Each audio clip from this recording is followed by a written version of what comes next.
know what a UPC code is and where you get them. My name is Heather and I'm the co-founder of RSG Sales, and I want to tell you how you need UPC codes, where to find them, and what they are. So everybody knows that when you go to a physical store, you see like that little barcode, right, on a package. That is, the barcode is also the UPC code. And it's a universal product code, I think is what it stands for. Don't quote me on that, but I think that's what it stands for. Anyway, there are certain internet retailers who absolutely require a certain type of UPC code. Now, you can go this cheap version that a lot of retailers won't use, and that's what I call them cheap UPCs, and that's where some company has bought, millions, and they're just selling them out to you. Problem with that is that the first 6 digits don't actually belong to your company, they belong to somebody else's company. So that is why a lot of retailers won't use them. Specifically, a lot of retailers who also have brick and mortar, but then overstock requires, UPC codes as well.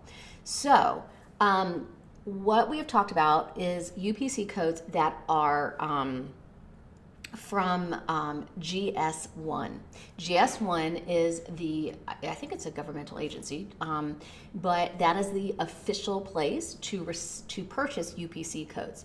And when you do that, you get assigned a 6-digit code or number that is identifying your business. Like you own this set of UPC codes, and any code that you purchase moving forward will always have your 6-digit number in it.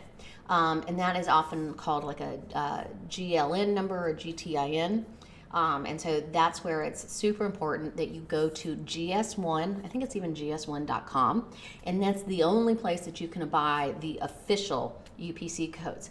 I am going to tell you that they can be expensive. It's a racket. What do you got? Well, what can I say? It's a racket. And that once you purchase them, it's kind of like you're leasing them because you have to renew each year. Now, your renewal fee is much less, but you do still have to renew.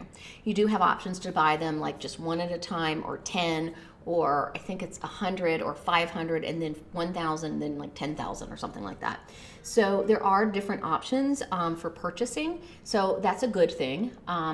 But you do have a renewal fee each year. So you have to understand and put that into your overall cost of goods. It's the cost of doing business. So accounts like Overstock, Home Depot, Lowe's, Bed Bath, Macy's, most of the major department stores all require them. I believe Target does as well. So that's what a UPC code is. And the way to do it correctly is through GS1.